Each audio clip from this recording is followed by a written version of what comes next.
What's going on, everybody? Welcome back to the channel. Today I'm going to work on the worst HPI Savage on YouTube. In the last one I showed some of the cool parts I'm going to be using, and today I'd like to get some of them on and make this thing look like something. As far as the pipe selection I'm going to go with the RD Logix pipe. That was my choice, and it seemed to be your choice as well. I showed some of the carbon fiber as far as the chassis and the shock towers. Those are going to look great. I want to see them on there. The purpose of this build is to just run this thing hard. It's got a lot of motor.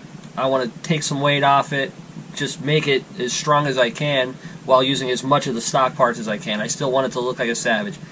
All those aluminum parts are really cool, but that's just not the direction I want to go with. Also, some of the parts that I know are the weak points I am going to fix. And if you wait to the end of the video, I have a little bit of a proposition for some of the other YouTubers that do this kind of stuff. I want to see if somebody wants to take $100 off me. I have a cool idea, and I want to try and run with it, but I'm going to need a little bit of direction as far as maybe ruling and how it should be done. But we'll get to that at the end. For now, let's get this back end to get taken apart. I want to get it all cleaned up, go through the diffs, service everything, and change a couple of parts. I'll show you what I got. Well, I got the rear taken all apart, and somebody was in here recently because the differential had fairly good amount of fluid in it. Nice green stuff. I don't know what it is, but it was nice and thick. But the one thing I did want to change out was those diff cups. They came with these plastic cups, and you know, once those planetary gears start moving around inside there, and it'll just tear everything all to hell. So I'm not going to even mess around with that. So I went with part number 86827. One thing about HPI stuff is they really don't give you a great description on sites like A-Main and others. It just said like all Savage. Well, you know they're not all the same. You know, a Savage with a 5.9 all built up all crazy and stuff like that is not going to have a standard issue diff cup because it's probably going to blow it to smithereens. But yeah, the 86827 works just fine for this. Also, I put a post up asking, you know, what kind of fluid people are running these things, and honestly, it was sort of helpful, but not as much as I hoped, because I got everything from like a 10 to 20K all the way up to 1 million, so that's pretty much all of them. So I started cleaning up a lot of these parts. I got 95% of the goo off them, clean enough, because this, like I said, this is going to get used. This is absolutely not a shelf queen. Still got to clean these arms and spindle setups up. So that'll be next after I get finished servicing this diff, getting this all cleaned up. Everything mechanically looks wonderful. And also, you know, just for that bling factor, I had to see it. I put the rear shock tower on there. These things are cut absolutely perfect. I mean, they fit almost as good, if not better, than stock. So whoever made them, good job. Good job. But yeah, all the gears look good. No teeth are cracked. So I'm going to fill this up. I decided to go with a TLR 30K. A little heavier. I like to run on the asphalt mostly, but I will be running this in dirt as well. So I might as well. I think 30K is the way to go. We'll use that up. Should be enough to get both diffs done. Gotta disassemble these assemblies, clean everything else up, and let's start getting this back together. I want to see the back end on this truck tonight.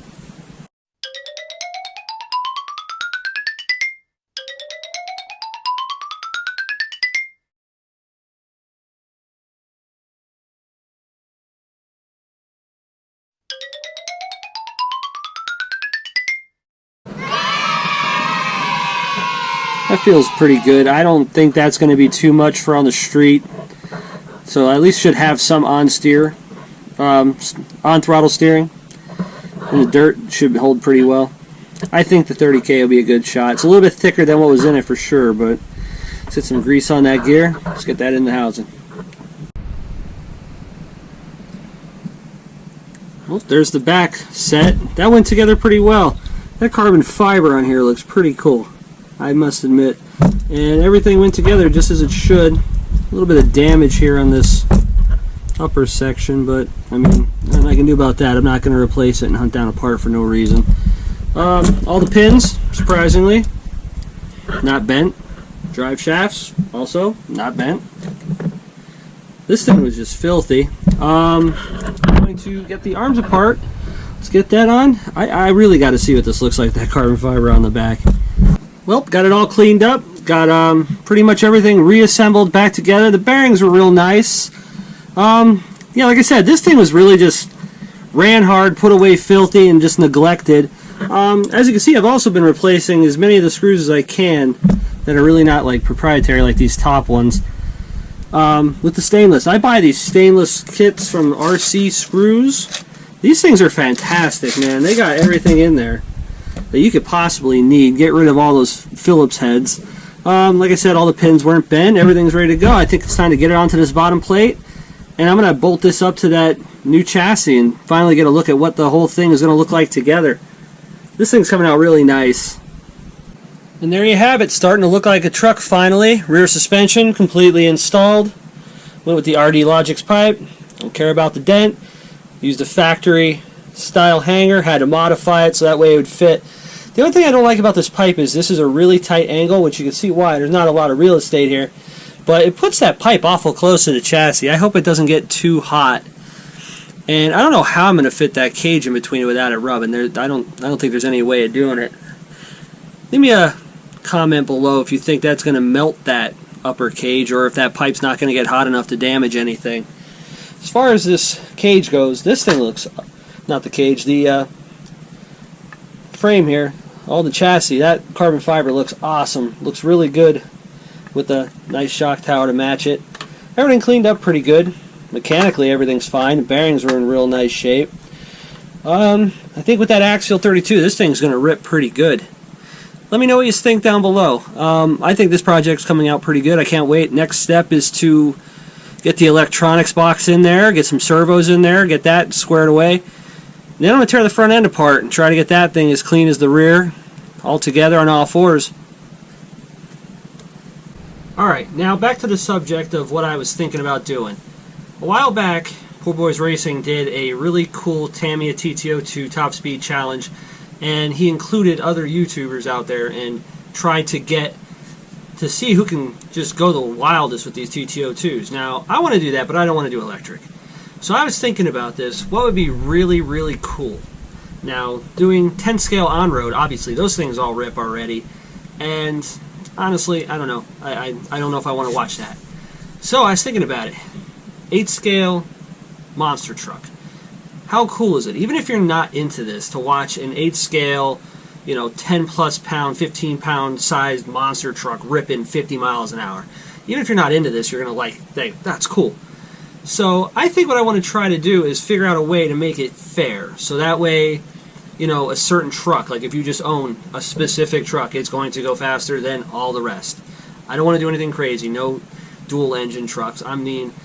I just don't want someone to go out and, let's say, buy an HPI, 5.9 Savage with the 3-speed, and it absolutely just rips everybody. Nobody has a chance, except for somebody with the same truck. I'd like to find a way to even it out between the 2-speed, 3-speed, small block, big block, and maybe limiting nitro content, 20% for the big block, 30% for the small block. I don't know.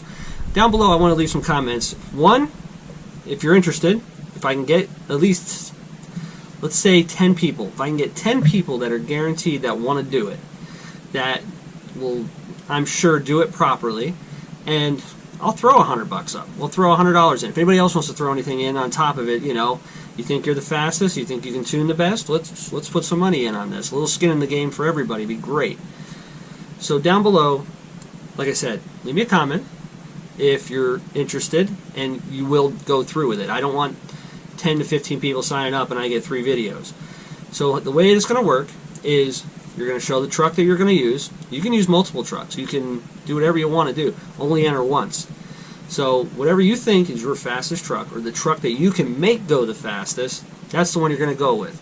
You're going to have to go with a GPS. I don't care if it's a GoPro GPS, if it's a GNSS, whatever you got, as long as it's a reputable GPS. I don't want one that's just completely wacky. Now, all you got to do is show it zeroed out, make your run, show me the final result, one cut, and that's how we do it. Nice and simple.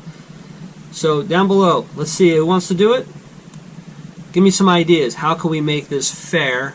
Or If the 10 people agree to it, we'll just do run what you brung. Big block, small block, stock engine, not stock engine, whatever you want. I want to see some cool stuff. Let's see some USA 1s, Revos, T-Max. Let's see some cool stuff. So if you like what you see, comment below. Comment below if you want to get in on this. Thanks for watching.